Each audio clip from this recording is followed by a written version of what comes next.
Good morning everyone, কেমন আছো সবাই? আশা করব সবাই খুব ভালো আছো। আমিও মোটামুটি ভালোই আছি।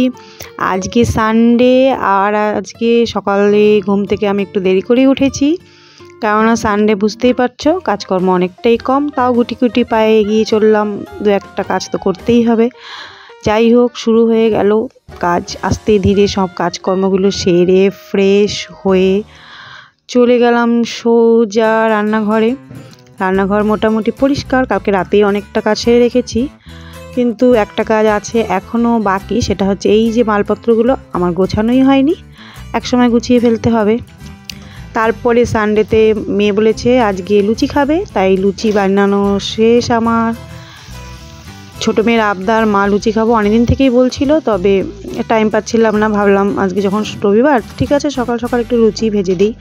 তো লুচি ভাজতে ভাজতেই তানিশার স্কুল, নাচের স্কুলে দৌড়।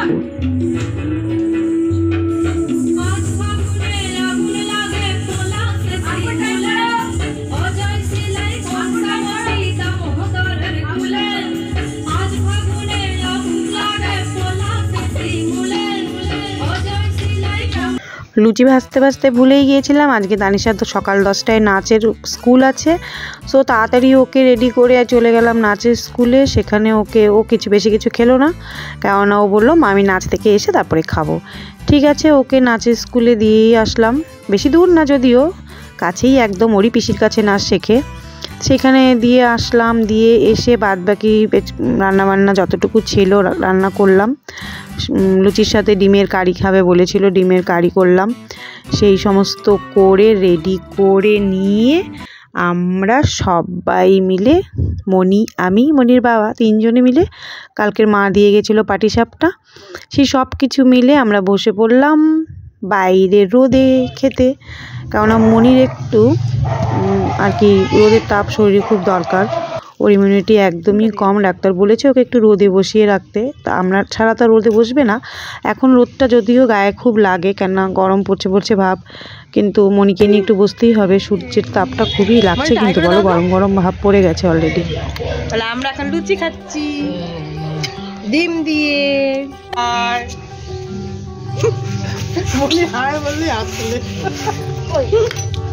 আলুকে খাবি তো? আলু সিদ্ধ হাটাও। ও ডিম পছন্দ করে। আচ্ছা সেটা বল। মনিকে কি বললি?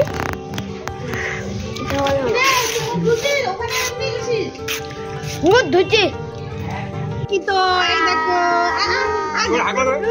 দেখবে কি সুন্দর করে মনি এখানে দেখে। এই দেখ, কে খাইলো রে? জিয়ান। জিয়ান খাইলো না মনি? কে খাইছে দেখা তো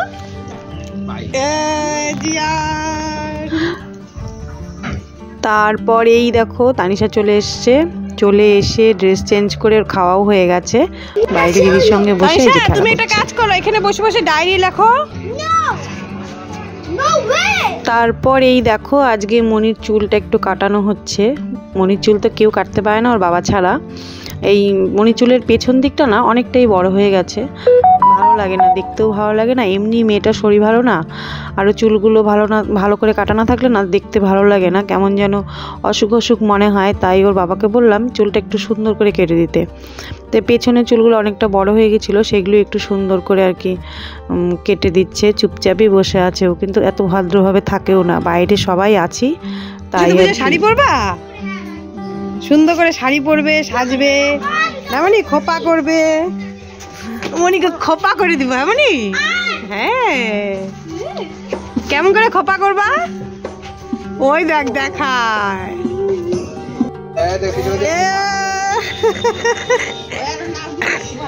খোপা করবা এভাবে। তারপরে শাড়ি কেমন করে পরবা? ওই দেখো শাড়ি দেখাচ্ছে, ওই দেখো এভাবে শাড়ি পরে, সব জানে। ওটা কি বলতে লাগে, ওটা সাজানেও না মনি, তার জন্য তো মনি চুল কাটতেছে সুন্দর করে বাবার কাছে, গুড গার্ল হয়ে না মনি। তারপরে আমরা সরস্বতী পূজায় সাজে করবো।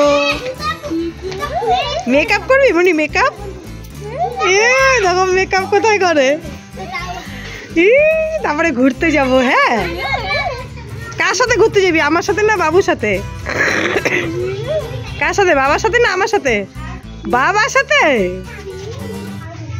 বাবা না গেলে কাজ নেই। ও বাবার সাথে যাবি, আমার সাথে যাবি না? আমি তো হাঁটি হাঁটি করে নিয়ে যাব। সাইজে গুজে যদি গাড়িতে ঢুকিস তাহলে তো কেউ দেখবেই না। শাড়ি পরে গাড়িতে বসলে কেউ দেখবে? হ্যাঁ, এবার চুলের স্টাইলটা ভালো লাগতেছে কিন্তু না?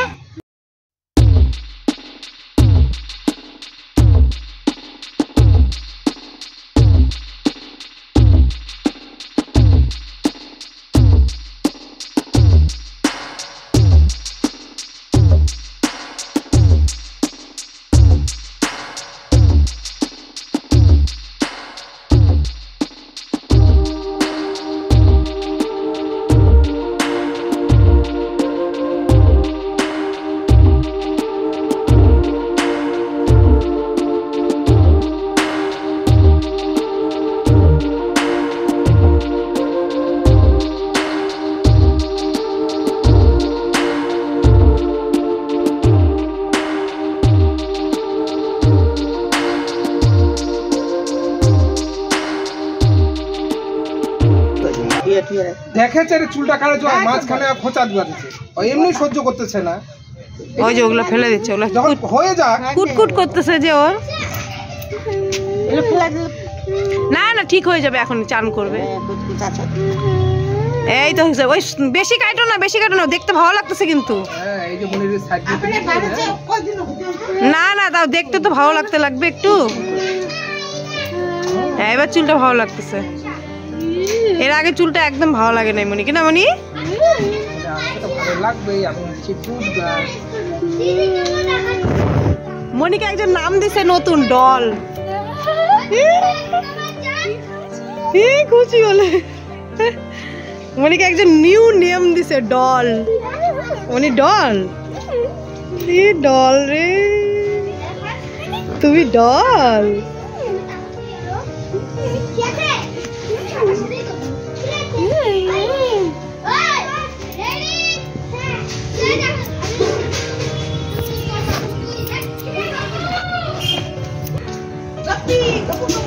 তানিশা কই গেল? জলের বোতলটা হয়েছে হয়েছে হয়েছে, আর কাটুন। ওই দেখো, আমি বললাম দেখ, সুন্দর লাগছে মানে।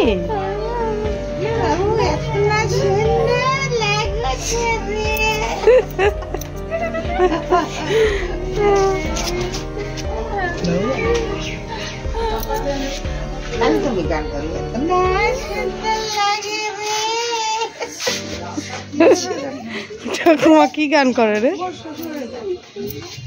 ও, তোমার শ্বশুরের গান।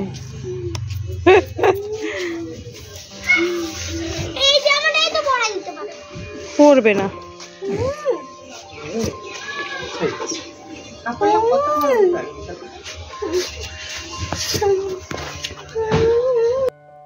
চলো, তো দেখলে মনি চুল কাটা শেষ।